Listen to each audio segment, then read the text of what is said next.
सूर्यकोटिसमप्रभ निर्विघ्नं कुरु मे देवा सर्वकार्येषु सर्व। नमस्कार, आज आहे अनंत चतुर्दशी। अनंत चतुर्दशी निमित्त मी बाप्पासाठी खोबऱ्याचे लाडू नैवेद्यासाठी बनवते।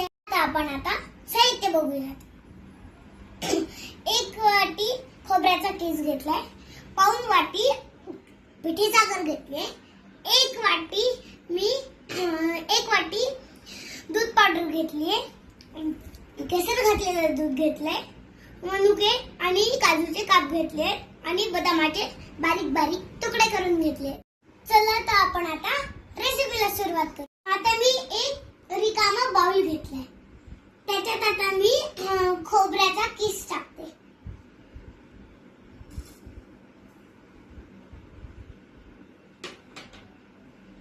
पाऊण वाटी पिठी साखर,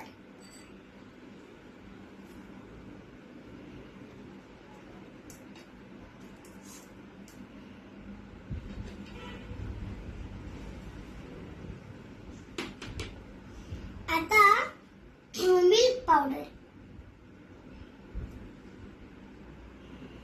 आता थोडे ड्रायफ्रुट्स टाकून घेऊया आणि सगळं मिक्स करून घेऊया।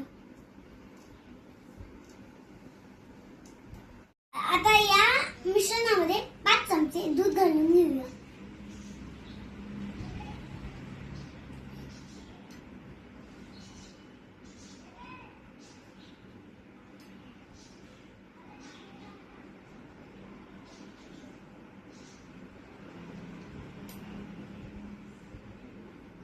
मिश्रणाचा आपण गोळा बनवून घेऊया।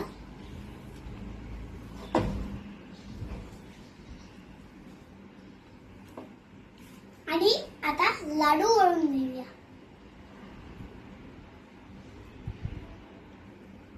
आता आपण सगळे लाडू वळून घेतले आणि बाप्पाचा नैवेद्य तयार आहे। तर आजचा बाप्पाचा नैवेद्य तुम्हाला कसा वाटला नक्की कळवा आणि माझ्या चॅनलला लाईक करा, शेअर करा, बेल आयकॉनला क्लिक करा। थँक्यू।